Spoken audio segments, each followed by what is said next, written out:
You ever feel like football games are just trying to age us on purpose? I mean, I sat down expecting 90 minutes of midweek group stage calm, a kind of graceful, cultured affair between Real Madrid and Marseille. You know, history, elegance, whatever. But what I got was a footballing acid trip in crisp white. This match started loud and only got weirder, tenser, more unhinged. It had it all. Goals, chaos, one full-blown headbutt, a penalty that might as well have been rolled in on training wheels, and a goalkeeper in existential crisis from all the saves he had to make. Let's not even warm up. Real Madrid 2, Marseille 1. That's the scoreline. But saying it like that is like describing an earthquake as a bit of a tremble, because this game didn't unfold, it unraveled.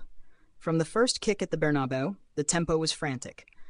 Not just fast, not just energetic, like someone hit fast forward and then threw in a swarm of bees for good measure. And I swear, Marseille showed up like the opening act nobody invited. They took one look at the great cathedral of Madrid football and thought, why don't we set it on fire? They were fearless, stupidly brave, dangerously committed. Timothy Weah's opener? Oh, it was delicious. Not because it was a howitzer or a 40-pass sequence or some highlight reel circus act. No, it was clean and brutal. Stolen possession, Greenwood to Weah, then boom, side netting, Courtois beaten, stunned silence. Marseille up 1-0 and Madrid's backline looking like it had just woken up from a coma. But Madrid don't really wake up after setbacks, do they? They retaliate, always, and this was no different. Because 5 minutes after that Weah dagger, Madrid get their penalty. Rodrigo, the one who was supposed to be benched for Vinicius, yeah, him, gets chopped in the box like a tree. Kondogbia lunges in with the subtlety of a school bus, and the referee points immediately.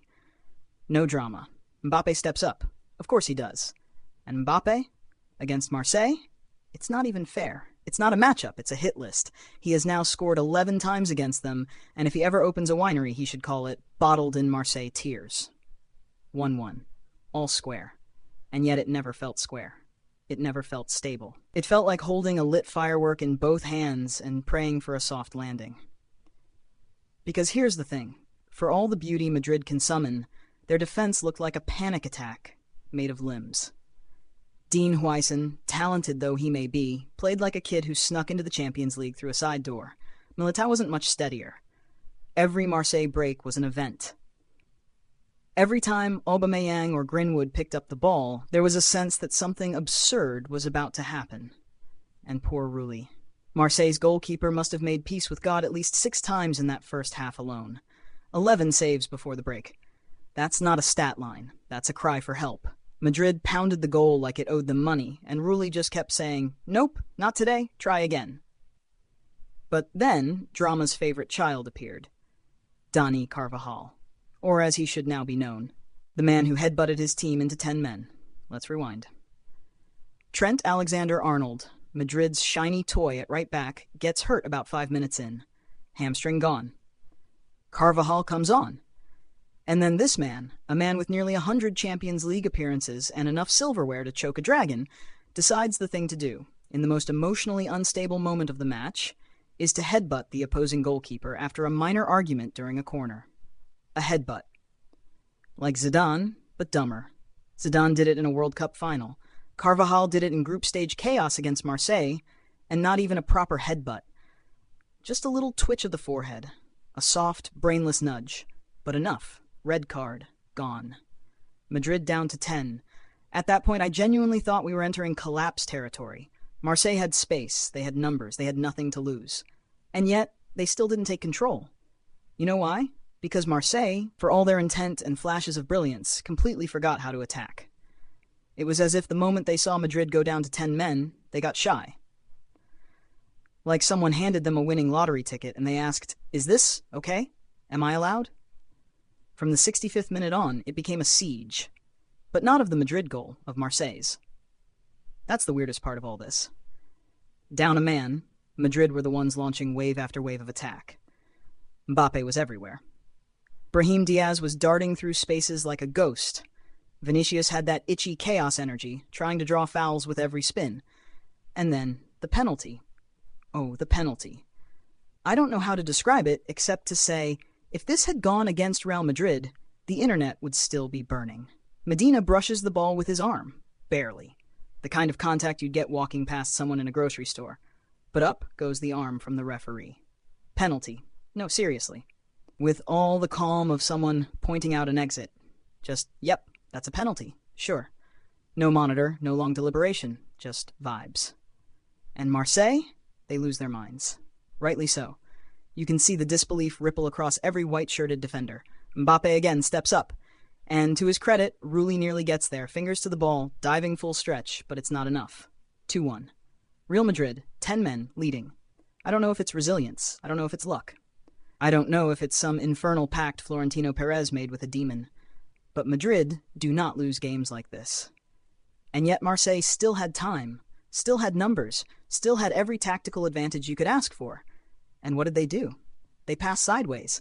They slowed the ball. They played as if they had 12 minutes to preserve a loss. Balerdi heads wide from a corner. Greenwood lashes one over. And Paixão, full of running, energy, good intentions, runs into defenders like a Roomba with no escape route. The composure was gone. The belief faded. The movement became cluttered. And Real Madrid, playing like their legs were on fire, just held on. They clawed, they bit, they stalled. Valverde wins a late corner, and you can feel the Bernabeu erupt like he scored a last-minute equalizer. Every second they burned off the clock felt like theft. This wasn't a masterclass. This was survival, with claws and teeth and adrenaline. And maybe that's the story of this match. Not a classic win, not a tactical puzzle solved. Just Real Madrid, once again, refusing to be beaten by logic or numbers or circumstance. The house always wins, even when it's missing a wall. And Marseille, they left everything on the pitch and still left empty-handed. There's a look teams get when they leave the Bernabeu with nothing. A kind of glazed-over, slow-blinking disbelief. Like they just walked out of a dream where they almost escaped the monster, only to wake up with its hand on their shoulder. That's Marseille now. How do you explain that second half? 10 men Madrid. A Carvajal-shaped hole in the backline, a stadium collectively clenching, and still. The French side couldn't make it count. They had the wind at their back and decided to admire the view instead of sailing. That's what happens. Madrid lure you into a weird trance. You think they're vulnerable, you think we've got them now, and then you blink and Kylian Mbappe has a brace, Rulli's gloves are smoking, and your entire tactical plan is spread across the turf like a spilled drink. Let's talk individuals. Mbappe is Mbappe, the walking inevitability. He could have scored 4 easily. The way he glides, even at full sprint, makes defenders look like they're running in sand. What's infuriating is how little space he needs. Give him a square foot and it becomes a stage. His penalties weren't just finishes, they were mic drops. Cold-blooded, deliberate, unfazed. But even Mbappe aside, Madrid's attacking spine was electric. Brahim Diaz off the bench? Fire starter. The kind of substitute that doesn't just freshen legs, he changes oxygen. Suddenly there's this buzz, this hum of expectation every time he touches the ball, like something's going to give. Rodrigo, before his surprise removal, was arguably the most dangerous player on the pitch. The audacity, the precision, the swagger, all there. He played like a man trying to staple his name to the starting 11. Franco Mastantuono? Oh, the kid's raw. Really raw. But you can feel the danger. You can feel the potential. There's something oddly grown up about his movement. The way he picks spaces, the way he times his dribbles. But then the immaturity flickers through. The big miss. The wrong decision in the box. He's still sculpting his instincts. But once that kid figures it out, oof. Whole midfields are going to suffer.